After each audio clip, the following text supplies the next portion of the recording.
قبر کی آگ سے ہاتھ جل گیا۔ آج سے 50-60 سال پہلے یوپی کے ایک مشہور شہر میں ایک عجیب واقعہ پیش آیا۔ شہر کے ایک حصے میں وہاں کا وسیع اور قدیم قبرستان ہے۔ اتفاق سے ایک شخص کا انتقال ہوا۔ اس کے جنازے کو لے کر لوگ قبرستان پہنچے۔ جب قبر تیار ہو گئی اور میت کو اس میں اتار کر تختے لگائے جانے لگے تو جو لوگ قبر میں ساتھ اترے تھے ان میں ایک صاحب کو جو سرہانے کی طرف تھے کچھ ضروری کاغذات جیب سے نکل کر قبر میں گر گئے۔ ان کو پتہ بھی چل گیا تھا مگر خیال کیا کہ جب تختے لگا کر نکلنے لگیں گے تو یہ چیز اٹھا لیں گے، مگر خدا کا کرنا یہ ہوا کہ وہ نکلتے وقت یہ چیز اٹھانا بھول گئے۔ لیکن جو ہی مٹی دینے کا وقت آیا تو انہیں فوراً یاد آ گیا اور شور مچایا کہ ٹھہریے، میرے کچھ نہایت اہم کاغذات قبر میں رہ گئے ہیں، انہیں اٹھانے کا موقع دیجیے۔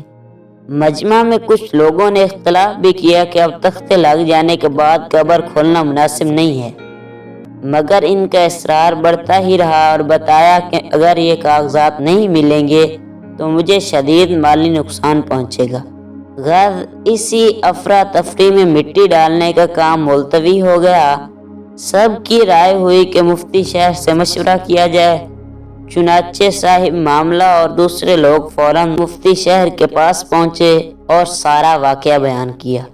صاحب کی رائے ہوئی کہ جن صاحب کا سامان قبر میں رہ گیا ہے وہی خود صرف اس جگہ کا تختہ ہٹا کر اپنا سامان اٹھا لیں جہاں ان کے خیال میں وہ سامان گرا ہے۔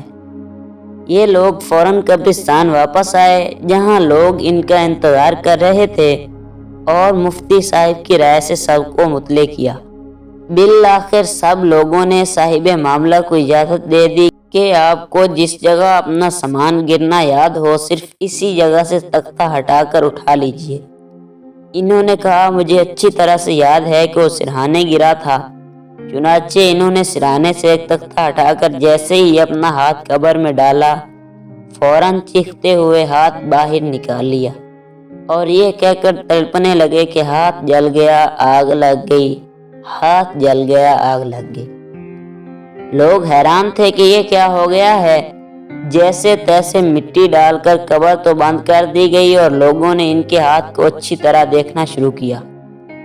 بظاہر وہ ہاتھ بالکل صحیح سلامت تھا اور کسی طرح کے جلنے کی کوئی علامت نہ تھی۔ لوگوں نے ان کو سمجھایا بھی کہ بھائی تمہارا ہاتھ تو بالکل ٹھیک ہے، پھر تم کیوں اتنا تڑپ رہے ہو؟ لیکن ان کی چیخ و کراہ کے سامنے کسی کی کوئی بات نہ چل سکی۔ اسی عالم میں چارپائی پر ڈال کر لوگ ان کے گھر لائے اور یہاں بھی بے قراری اور تڑپ کا وہی حال تھا۔ لوگوں کی رائے ہوئی کہ کسی اچھے ڈاکٹر کو دکھایا جائے۔ اتفاق سے اس زمانے میں شہر کے سول سرجن مسلمان تھے۔ لوگ ان کے پاس لے گئے۔ انہوں نے جدید آلات کی مدد سے سارے ہاتھ کا معائنہ کیا مگر ان کو جلنے یا آگ لگنے کی کوئی علامت نہیں مل سکی۔ ساری کھال بالکل ٹھیک تھی، رگوں میں خون کی آمد و رفت حسب دستور تھی، ہڈی اور گوشت وغیرہ سب اپنے حال پر باقی تھے، مگر وہ یہی کہے جا رہے تھے کہ ہاتھ جل گیا اور آگ لگ گئی۔ ان کی تڑپ اور بے چینی کسی سے دیکھی نہیں جا رہی تھی۔ ایک چیخ اور کراہ تھی جو سارے گرد و پیش کو دہلائے ہوئے تھی۔ سیول سرجن اور ان کے ڈاکٹروں کی پوری جماعت حیران اور سارے عزیز و اقارب ششدر کہ یہ کیا معاملہ ہے۔